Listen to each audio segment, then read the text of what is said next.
Un curso de milagros. Manual para el maestro. Clarificación de términos. Introducción. Este no es un curso de especulación filosófica ni está interesado en una terminología precisa. Se orienta únicamente hacia la expiación o corrección de la percepción. El medio de la expiación es el perdón. La estructura de la conciencia individual es esencialmente irrelevante, puesto que es un concepto que representa el error original o pecado original. Estudiar el error en sí no conduce a la corrección. Si es que, en efecto, quieres tener éxito en poder pasarlo por alto. Y es precisamente este proceso de pasar por alto lo que el curso se propone enseñar. Todos los términos son potencialmente polémicos y quienes buscan controversia la encontrarán, mas quienes buscan clarificación también la encontrarán. Deben estar dispuestos, no obstante, a ignorar la controversia, reconociendo que es una defensa contra la verdad que se manifiesta en forma de maniobras dilatorias. Los argumentos teológicos como tales son necesariamente polémicos, ya que dependen de creencias y por lo tanto pueden ser aceptados o rechazados. Una teología universal es imposible, mientras que una experiencia universal no solo es posible, sino necesaria. Alcanzar esa experiencia es lo que el curso se propone. Solo cuando ésta se alcanza es posible la consistencia, porque solo entonces se acaba la incertidumbre.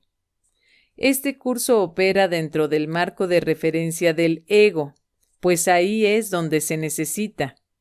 No se ocupa de lo que está más allá de todo error, ya que está planeado únicamente para fijar el rumbo en dirección a ello. Por lo tanto, se vale de palabras, las cuales son simbólicas y no pueden expresar lo que se encuentra más allá de todo símbolo. El ego es el único que pregunta, pues es el único que duda. El curso simplemente ofrece otra respuesta, una vez que se ha planteado una pregunta. Dicha respuesta, no obstante, no recurre a la inventiva o al ingenio. Estos son atributos del ego. El curso es simple. Tiene una sola función y una sola meta. Solo en eso es totalmente consistente, pues solo eso puede ser consistente. El ego exigirá muchas respuestas que este curso no provee. El curso no reconoce como preguntas aquellas que solo tienen la apariencia de preguntas, pero que son imposibles de contestar. El ego puede preguntar: ¿cómo sucedió lo imposible? ¿A qué le ocurrió lo imposible? Y lo puede preguntar de muchas maneras, mas no hay una respuesta para ello, solo una experiencia. Busca solo esta y no permitas que la teología te retrase. Notarás que el énfasis que el curso pone en las cuestiones estructurales es muy breve y solo tiene lugar al principio. Dicho énfasis desaparece muy pronto para dar paso a la enseñanza central. Sin embargo, puesto que has pedido aclaraciones, a continuación se ofrecen algunas cuantas para algunos de los términos utilizados. 1. Mente, espíritu. El término mente se utiliza para representar el principio activo del espíritu, el cual le suministra a éste su energía creativa. Cuando el término va con mayúscula, se refiere a Dios o a Cristo, es decir, a la mente de Dios o a la mente de Cristo. El espíritu es el pensamiento de Dios que Él creó semejante a sí mismo. El espíritu unificado es el único Hijo de Dios, o Cristo. En este mundo, puesto que la mente está dividida, los hijos de Dios parecen estar separados. sus mentes asimismo no parecen estar unidas. En ese estado ilusorio, el concepto de una mente individual parece tener sentido. En el curso, por lo tanto, se describe a la mente como si consistiera de dos partes, el espíritu y el ego. El espíritu es la parte que aún se mantiene en contacto con Dios a través del Espíritu Santo, quien aunque mora en esa parte, también ve la otra. No se usa el término alma, excepto en citas directas de la Biblia, por ser un término sumamente polémico. En cualquier caso, sería un equivalente de espíritu, entendiéndose que al formar parte del ámbito de Dios, es eterna y nunca nació. La otra parte de la mente es completamente ilusoria y solo teje ilusiones. El espíritu conserva su potencial creativo, pero su voluntad, que es la de Dios, parecerá estar cautiva mientras la mente no esté unificada. La creación continúa imperturbable porque esa es la voluntad de Dios. Dicha voluntad está siempre unificada y por lo tanto no tiene significado en este mundo, no tiene grados ni opuestos. La mente puede ser correcta o equivocada dependiendo de la voz que escuche. La mentalidad correcta escucha al Espíritu Santo, perdona al mundo y en su lugar ve el mundo real a través de la visión de Cristo. Esta es la visión final, la última percepción, la condición en la que Dios mismo da el paso final. Ahí, al tiempo y a lo ilusorio les llega su fin. La mentalidad errada o equivocada escucha al ego y teje ilusiones, percibe el pecado, justifica la ira y considera que la culpabilidad, la enfermedad y la muerte son reales. Tanto este mundo como el mundo real son ilusorios, pues la mentalidad correcta simplemente pasa por alto o perdona lo que nunca ocurrió. Por lo tanto, la mentalidad correcta no es la mentalidad uno de la mente de Cristo, cuya voluntad es una con la de Dios. La única libertad que aún nos queda en este mundo es la libertad de elegir, y la elección es siempre entre dos alternativas o dos voces. La voluntad no está involucrada en la percepción a ningún nivel y no tiene nada que ver con el proceso de elegir. La conciencia es el mecanismo receptor, el cual recibe mensajes tanto del plano superior como del inferior, del Espíritu Santo o del ego. La conciencia tiene niveles y puede cambiar drásticamente de uno a otro, pero no puede trascender el dominio de lo perceptual. En su nivel más elevado, se vuelve consciente del mundo real y puede ser entrenada para hacer eso cada vez con mayor frecuencia. Sin embargo, el hecho mismo de que tenga niveles y de que pueda ser entrenada demuestra que no puede alcanzar el conocimiento. 2. El ego, el milagro. Las ilusiones no perdurarán. Su final es indudable y eso es lo único que es seguro en su mundo. Por eso es por lo que es el mundo del ego. ¿Qué es el ego? El ego no es más que un sueño de lo que en realidad eres, un pensamiento de que estás separado de tu Creador y un deseo de ser lo que Él no creó. El ego es un producto de la locura, no de la realidad. Es tan solo un nombre para lo innombrable, un símbolo de lo imposible, una elección de opciones que no existen. Le damos un nombre solo para que nos ayude a entender que no es más que un pensamiento ancestral según el cual aquello que se ha inventado es inmortal. Mas ¿qué podría proceder de ello, excepto un sueño que, al igual que todos los demás sueños, tan solo puede terminar en la muerte? ¿Qué es el ego? El ego no es nada, pero se manifiesta de tal forma que parece ser algo. En un mundo de formas no se puede negar al ego, pues solo él parece real. Mas ¿podría el Hijo de Dios, tal como su Padre lo creó, morar en una forma o en un mundo de formas? Si alguien te pide que definas al ego y expliques cómo se originó, es porque cree que el ego es real e intenta, por definición, asegurarse de que su naturaleza ilusoria quede oculta tras las palabras que parecen otorgarle realidad. Ninguna definición que se haya hecho de una mentira puede hacer que ésta sea verdad, ni tampoco puede haber una verdad que las mentiras puedan realmente ocultar. La irrealidad del ego no se niega con palabras, ni su significado se vuelve claro por el hecho de que su naturaleza parezca tener una forma. ¿Quién puede definir lo indefinible? Sin embargo, incluso para esto hay una respuesta. No podemos formular realmente una definición de lo que es el ego, pero sí podemos decir lo que no es. Y esto lo podemos ver con perfecta claridad. Basándonos en eso, podemos deducir lo que es. Observa su opuesto y verás la única respuesta que tiene sentido.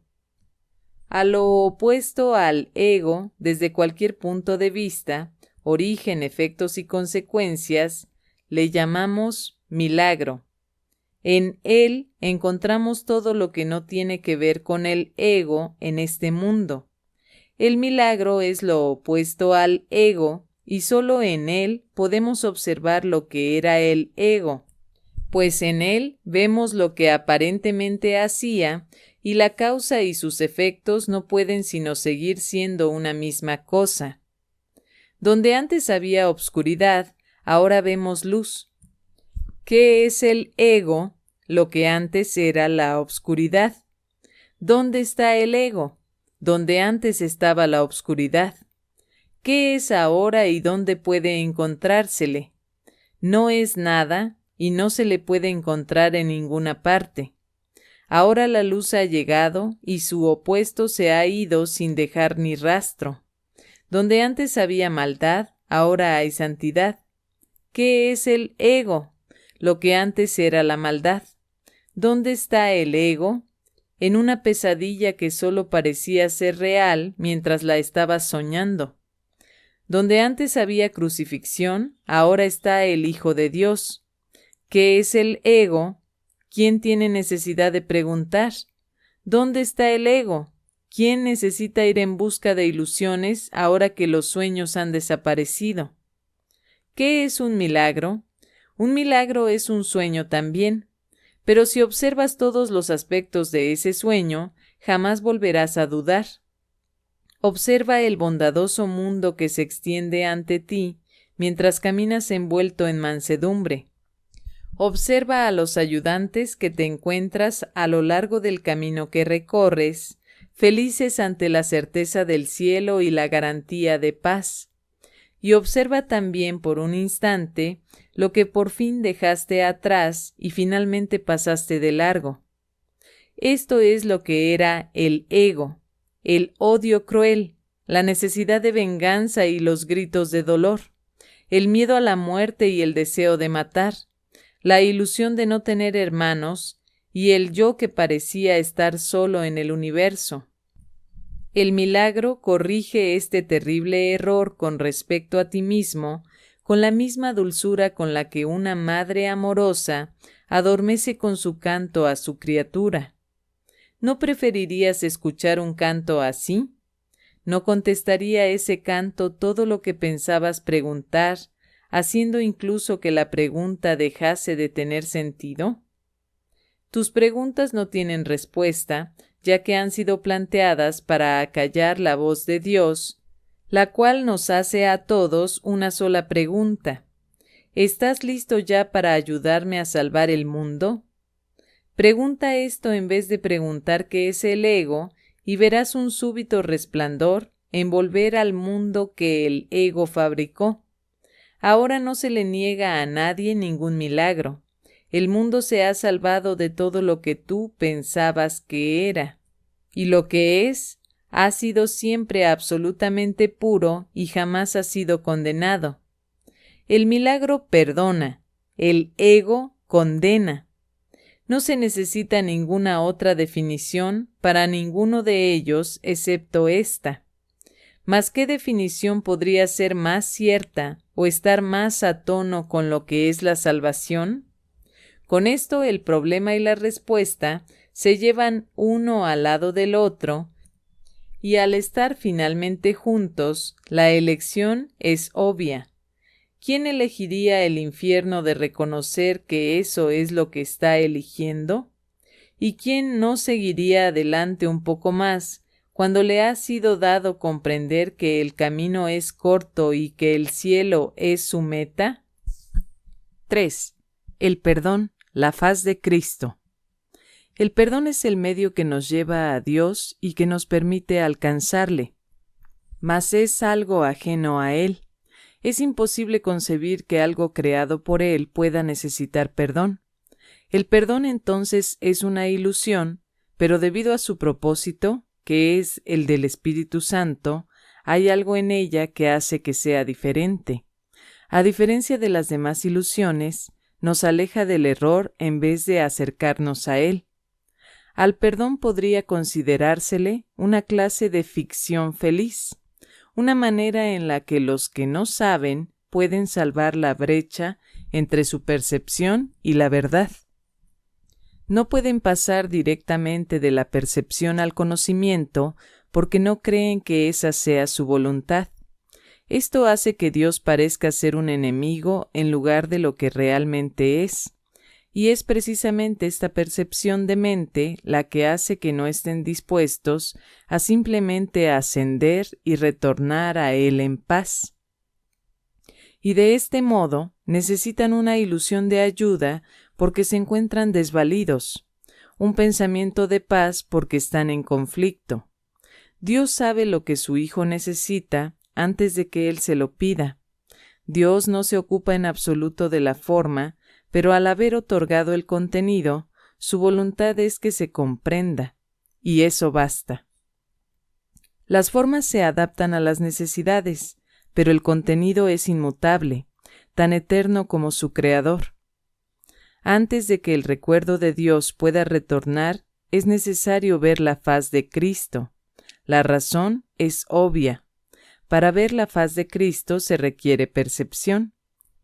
El conocimiento no es algo que se pueda ver, pero la faz de Cristo es el gran símbolo del perdón, es la salvación, es el símbolo del mundo real. El que la ve deja de ver el mundo.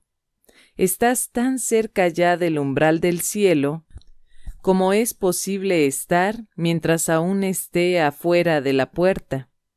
Mas desde ahí, un paso más basta para entrar. Es el paso final, y ese se lo dejamos a Dios. El perdón es un símbolo también, pero en cuanto que símbolo exclusivo de la voluntad del Padre, no puede ser dividido, y así la unidad que refleja se convierte en su voluntad. Es lo único que aún está en el mundo en parte y que al mismo tiempo es el puente que conduce al cielo. La voluntad de Dios es lo único que existe. Lo único que podemos hacer es pasar de la nada al todo, del infierno al cielo. ¿Es esto una jornada? No, en verdad no lo es, pues la verdad no va a ninguna parte. Pero las ilusiones cambian según el lugar o la época. El paso final no es más que otro cambio. Por ser una percepción, es en parte irreal. Sin embargo, esa parte desaparecerá. Lo que entonces quedará será la paz eterna y la voluntad de Dios. Ahora ya no hay deseos, pues los deseos cambian. Incluso lo que una vez se deseó puede volverse indeseable.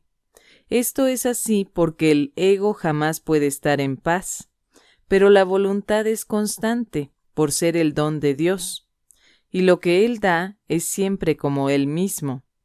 Este es el propósito de la faz de Cristo.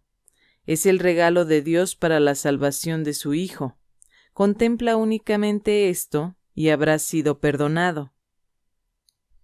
Cuán hermoso se vuelve el mundo en ese instante en el que ves la verdad acerca de ti mismo reflejada en él. Ahora estás libre de pecado y contemplas tu impecabilidad. Ahora eres santo y así lo percibes. Y ahora la mente retorna a su Creador. La unión de Padre e Hijo, la unidad de unidades que se encuentra detrás de toda unión, aunque más allá de todas ellas. No se ve a Dios, sino que únicamente se le comprende. No se ataca a su Hijo, sino que se le reconoce. 4. La percepción verdadera, el conocimiento. El mundo que ves no es más que la ilusión de un mundo. Dios no lo creó, pues lo que Él crea tiene que ser tan eterno como Él. En el mundo que ves, no obstante, no hay nada que haya de perdurar para siempre. Algunas cosas durarán en el tiempo algo más que otras, pero llegará el momento en el que a todo lo visible le llegue su fin. Los ojos del cuerpo no son, por lo tanto, el medio a través del cual se puede ver el mundo real, pues las ilusiones que contemplan solo pueden conducir a más ilusiones de la realidad. Y eso es lo que hacen, pues todo lo que los ojos del cuerpo ven no solo no ha de durar, sino que además se presta a que se tengan pensamientos de pecado y culpabilidad. Todo lo que Dios creó, por otra parte, está por siempre libre de pecado y por ende por siempre libre de culpabilidad. El conocimiento no es el remedio para la percepción falsa, puesto que al proceder de otro nivel jamás pueden encontrarse. La única corrección posible para la percepción falsa es la percepción verdadera. Esta no perdurará, pero mientras dure, su propósito será sanar. La percepción verdadera es un remedio que se conoce por muchos nombres: el perdón, la salvación, la expiación y la percepción verdadera son todos una misma cosa. Son el comienzo de un proceso cuyo fin es conducir a la unicidad que los trasciende a todos. La percepción verdadera es el medio por el que se salva al mundo de las garras del pecado, pues el pecado no existe. Y esto es lo que la percepción verdadera ve. El mundo se yergue como un sólido muro ante la faz de Cristo, pero la percepción verdadera lo ve solo como un frágil velo, tan fácil de descorrer que no podría durar más de un instante. Por fin se ve el mundo tal como es, y ahora no puede sino desaparecer, pues en su lugar ha quedado un espacio vacío que ha sido despejado y preparado. Donde antes se percibía destrucción, aparece ahora la faz de Cristo, y en ese instante el mundo queda olvidado y el tiempo acaba para siempre al disolverse el mundo en la nada de donde provino. Un mundo perdonado no puede durar mucho. Era la morada de los cuerpos, pero el perdón mira más allá de ellos. En eso radica su santidad. Así es como sana. El mundo de los cuerpos es el mundo del pecado, pues sólo si el cuerpo existiese sería posible el pecado. El pecado acarrea culpabilidad tan irremediablemente como el perdón acaba con ella. Y una vez que ha desaparecido todo rastro de culpabilidad, ¿qué queda que pueda seguir manteniendo al mundo separado y fijo en su lugar? Pues la idea de lugar habrá desaparecido también junto con el tiempo. El cuerpo es lo único que hace que el mundo parezca real, pues al ser algo separado, no puede permanecer donde la separación es imposible. El perdón prueba que es imposible porque no lo ve.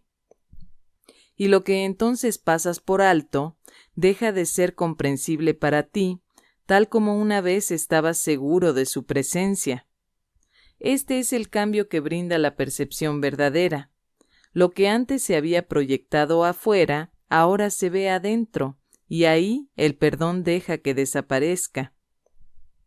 Ahí se establece el altar al Hijo, y ahí se recuerda a su Padre. Ahí se llevan todas las ilusiones ante la verdad y se depositan ante el altar. Lo que se ve como que está afuera no puede sino estar más allá del alcance del perdón, pues parece ser por siempre pecaminoso. ¿qué esperanza puede haber mientras se siga viendo el pecado como algo externo? ¿Qué remedio puede haber para la culpabilidad? Mas al ver a la culpabilidad y al perdón dentro de tu mente, estos se encuentran juntos por un instante, uno al lado del otro, ante un solo altar. Ahí, por fin la enfermedad y su único remedio se unen en un destello de luz curativa. Dios ha venido a reclamar lo que es suyo. El perdón se ha consumado. Y ahora, el conocimiento de Dios, inmutable, absoluto, puro y completamente comprensible, entra en su reino. Ya no hay percepción, ni falsa ni verdadera. Ya no hay perdón, pues su tarea ha finalizado. Ya no hay cuerpos, pues han desaparecido ante la deslumbrante luz del altar del Hijo de Dios. Dios sabe que ese altar es el suyo, así como el de su Hijo. Y ahí se unen, pues ahí el resplandor de la faz de Cristo ha hecho desaparecer el último instante del tiempo, y ahora la última percepción del mundo no tiene propósito ni causa. Pues ahí donde el recuerdo de Dios ha llegado finalmente, no hay jornada, ni creencia en el pecado, ni paredes, ni cuerpos, y la sombría atracción de la culpabilidad y de la muerte se extingue para siempre.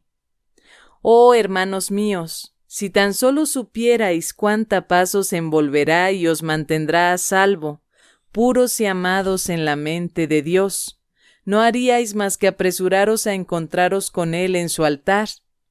Santificados sean vuestros nombres y el suyo, pues se unen ahí, en ese santo lugar.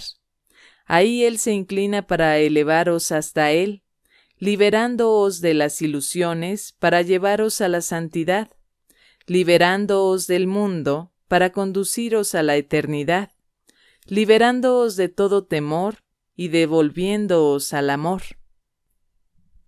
5. Jesús, Cristo. No necesitas ayuda para entrar en el cielo, pues jamás te ausentaste de él, pero sí necesitas una ayuda que proceda de más allá de ti, pues te encuentras limitado por falsas creencias con respecto a tu identidad, la cual solo Dios estableció en la realidad. Los ayudantes que se te proveen varían de forma, aunque ante el altar son uno. Más allá de cada uno de ellos se encuentra un pensamiento de Dios, y esto jamás ha de cambiar. Pero sus nombres difieren por un tiempo, puesto que el tiempo necesita símbolos, siendo de por sí irreal. Sus nombres son legión, pero no nos extenderemos más allá de los nombres que el curso en sí emplea. Dios no provee ayuda, pues no sabe de necesidades. Sin embargo, Él crea todos los ayudantes que su Hijo pueda necesitar, mientras éste siga creyendo que sus fantasías son reales. Dale gracias a Dios por ellos, pues son quienes te conducirán de regreso a tu hogar. El nombre de Jesús es el nombre de uno que, siendo hombre, vio la faz de Cristo en todos sus hermanos y recordó a Dios. Al identificarse con Cristo, dejó de ser un hombre y se volvió uno con Dios. El hombre era una ilusión, pues parecía ser un ser separado que caminaba por su cuenta, dentro de un cuerpo que aparentemente mantenía a su ser separado de su ser, como hacen todas las ilusiones. Pero ¿quién puede salvar a menos que al ver las ilusiones las identifique como lo que son? Jesús sigue siendo un Salvador porque vio lo falso y no lo aceptó como la verdad. Cristo necesitó su forma para poder presentarse ante los hombres y salvarlos de sus ilusiones. En su completa identificación con el Cristo, el perfecto Hijo de Dios, su única creación y su felicidad, por siempre como Él y uno con Él, Jesús se convirtió en lo que todos ustedes no pueden sino ser. Mostró el camino para que le siguieras. Él te conduce de regreso a Dios porque vio el camino ante sí y lo siguió. Jesús hizo una clara distinción, todavía velada para ti, entre lo falso y lo verdadero. Te ofreció una demostración palpable de que es imposible matar al Hijo de Dios y de que el pecado, la maldad, la malicia, el miedo o la muerte no pueden alterar su vida en modo alguno. Todos tus pecados, por lo tanto, te han sido perdonados, ya que jamás tuvieron consecuencia alguna. Y así no fueron más que sueños. Levántate con aquel que te mostró esto, ya que se lo debes por haber compartido contigo tus sueños para que pudieran ser disipados, y todavía los comparte para mantenerse en unión contigo. ¿Es él el Cristo? Por supuesto que sí, junto contigo. Su vida en la tierra no fue lo suficientemente larga como para poder enseñar la poderosa lección que aprendió por todos ustedes. Mas él permanecerá contigo para conducirte desde el infierno que tú hiciste hasta Dios. Y cuando unas tu voluntad a la suya, verás a través de su visión, pues los ojos de Cristo se comparten. Caminar con él es algo tan natural como caminar con un hermano al que conoces desde que naciste, pues eso es en verdad lo que él es. Se han hecho amargos ídolos de aquel que solo quiere ser un hermano para el mundo. Perdónale tus fantasías y comprende lo mucho que amarías a un hermano así. Pues él por fin le brindará descanso a tu mente y la llevará contigo ante tu Dios. ¿Es él el único ayudante de Dios? Por supuesto que no, pues Cristo adoptará muchas formas con diferentes nombres hasta que se reconozca la unicidad de todas ellas. Mas para ti, Jesús es el portador del único mensaje de Cristo acerca del amor de Dios. No tienes necesidad de ningún otro. Es posible leer sus palabras y beneficiarse de ellas sin aceptarle en tu vida. Mas él te ayudaría todavía más si compartieses con él tus penas y alegrías y renunciases a ambas para hallar la paz de Dios. Con todo, lo que él quiere que aprendas más que nada sigue siendo la lección que vino a enseñar, la cual reza así: la muerte no existe porque el Hijo de Dios es como su Padre. No puedes hacer nada que pueda alterar el amor eterno. Olvida tus sueños de pecado y de culpabilidad, y en su lugar, ven conmigo a compartir la resurrección del Hijo de Dios. Y trae contigo todos aquellos que Él te ha enviado para que cuides de ellos como yo cuido de ti. 6. El Espíritu Santo. Jesús es la manifestación del Espíritu Santo, a quien Él invocó para que descendiese sobre la tierra después de su ascensión al cielo, es decir, después de haberse identificado completamente con el Cristo, el Hijo de Dios tal como Él lo creó. Al ser el Espíritu Santo una creación del único Creador, y al crear junto con Él y a su semejanza o espíritu, es eterno y nunca ha cambiado. Fue invocado para que descendiese sobre la tierra, en el sentido de que entonces se hizo posible aceptarle y escuchar su voz. Su voz es la voz de Dios, y por lo tanto ha adquirido forma. Dicha forma no es su realidad, la cual solo Dios conoce junto con Cristo su verdadero Hijo, quien es parte de Él. Al Espíritu Santo se le describe a lo largo del curso como aquel que nos ofrece la respuesta a la separación y nos trae el plan de la expiación, al asignarnos el papel especial que nos corresponde desempeñar en dicho plan y mostrarnos exactamente en qué consiste. Él ha designado a Jesús como el líder para llevar a cabo su plan, ya que Jesús fue el primero en desempeñar perfectamente su papel. Se le ha dado pleno poder en el cielo y en la tierra, y lo compartirá contigo cuando tú hayas desempeñado el tuyo. El principio de la expiación le fue dado al Espíritu Santo mucho antes de que Jesús lo pusiese en marcha. Al Espíritu Santo se le describe como el último vínculo de comunicación que queda entre Dios y sus hijos separados. A fin de llevar a cabo esta función especial, Él ha asumido una doble función. Goza de conocimiento porque es parte de Dios. Percibe porque fue enviado para salvar a la humanidad. Él es el gran principio corrector, el portador de la verdadera percepción, el poder intrínseco de la visión de Cristo. Él es la luz en la que se percibe el mundo perdonado, en el que solamente puede verse la faz de Cristo. Él nunca se olvida del Creador ni de su creación. Él nunca se olvida del Hijo de Dios. Él nunca se olvida de ti. Te brinda el amor de tu Padre en un eterno resplandor que nunca será extinguido porque Dios mismo lo depositó ahí. El Espíritu Santo mora en la parte de tu mente que es parte de la mente de Cristo. Él representa a tu ser y a tu Creador, quienes son uno. Habla por Dios y también por ti, ya que está unido a ambos. Por consiguiente, Él es la prueba de que ambos son uno solo. El Espíritu Santo parece ser una voz, pues de esa forma es como te comunica la palabra de Dios. Parece ser un guía por tierras lejanas, pues esa es la clase de ayuda que necesitas. Y parece ser también cualquier cosa que satisfaga las necesidades que creas tener. Pero Él no se engaña cuando te percibes a ti mismo atrapado por necesidades que no tienes. De ellas es de las que quiere liberarte. De ellas es de las que quiere ponerte a salvo. Tú eres su manifestación en este mundo. Tu hermano te invoca para que seas su voz junto con él.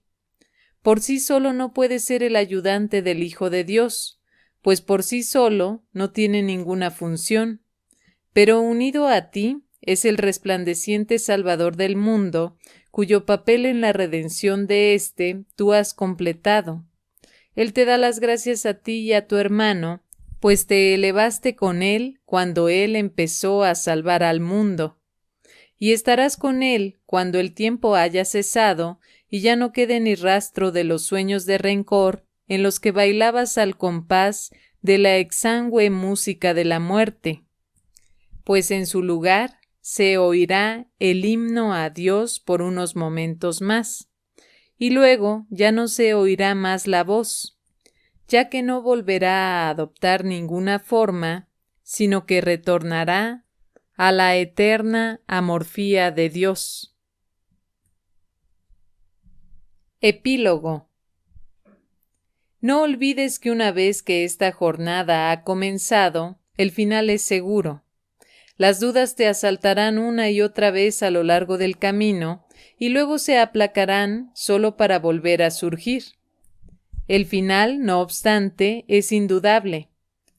Nadie puede dejar de hacer lo que Dios le ha encomendado que haga. Cuando te olvides de esto, recuerda que caminas a su lado, con su palabra impresa en tu corazón. ¿Quién puede desalentarse teniendo una esperanza como esa? Ilusiones de abatimiento parecerán asaltarte, pero aprende a no dejarte engañar por ellas. Detrás de cada ilusión está la realidad y está Dios.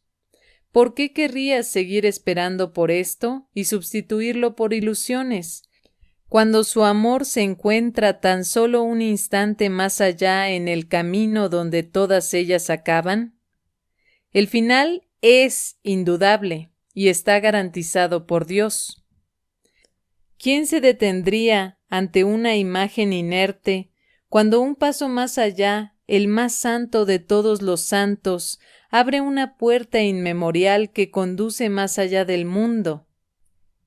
Tú eres un extraño aquí, pero le perteneces a aquel que te ama como él se ama a sí mismo. Solo con que me pidas que te ayude a hacer rodar la piedra, ello se hará conforme a su voluntad. Nuestra jornada ya ha comenzado. Hace mucho tiempo que el final se escribió en las estrellas y se plasmó en los cielos con un rayo de luz brillante que lo ha mantenido a salvo en la eternidad y a lo largo del tiempo, y que aún lo conserva inalterado, imperturbable e inmutable. No tengas miedo. No hemos hecho más que reanudar una vieja jornada que comenzamos hace mucho tiempo, pero que aparenta ser nueva. Hemos reanudado nuestra jornada por la misma senda que estábamos recorriendo antes y en la que por un tiempo nos perdimos. Y ahora intentamos recorrerla de nuevo. Nuestro nuevo comienzo posee la certeza que le había faltado a la jornada hasta ahora. Levanta la mirada y contempla su palabra entre las estrellas, donde Él ha escrito tu nombre junto con el suyo. Levanta la mirada y halla tu infalible destino que el mundo quiere ocultar, pero que Dios quiere que veas. Esperemos aquí en silencio y arrodillémonos un instante en agradecimiento hacia aquel que nos llamó y nos ayudó a oír su llamada. Y luego levantémonos y recorramos con fe el camino que nos conduce a Él. Ahora estamos seguros de que no caminamos solos, pues Dios está aquí y con Él todos nuestros hermanos. Ahora sabemos que jamás volveremos a extraviarnos. El canto que solo se había interrumpido por un instante se vuelve a oír, si bien parece como si nunca antes se hubiese entonado. Lo que aquí ha empezado ganará fuerza, vida y esperanza hasta que el mundo se detenga por un instante y olvide todo lo que el sueño de pecado hizo de él.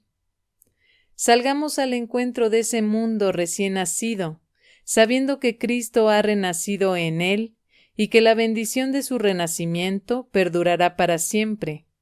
Habíamos perdido el rumbo, pero Él lo ha encontrado por nosotros.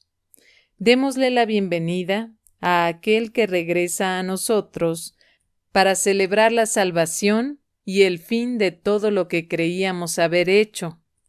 El lucero del alba de este nuevo día contempla un mundo diferente en el que se le da la bienvenida a Dios y a su Hijo junto con Él. Nosotros que le completamos, le damos las gracias, tal como Él nos da las gracias a nosotros. El Hijo reposa y en la quietud que Dios le dio, entra en su hogar y por fin está en paz. Fin.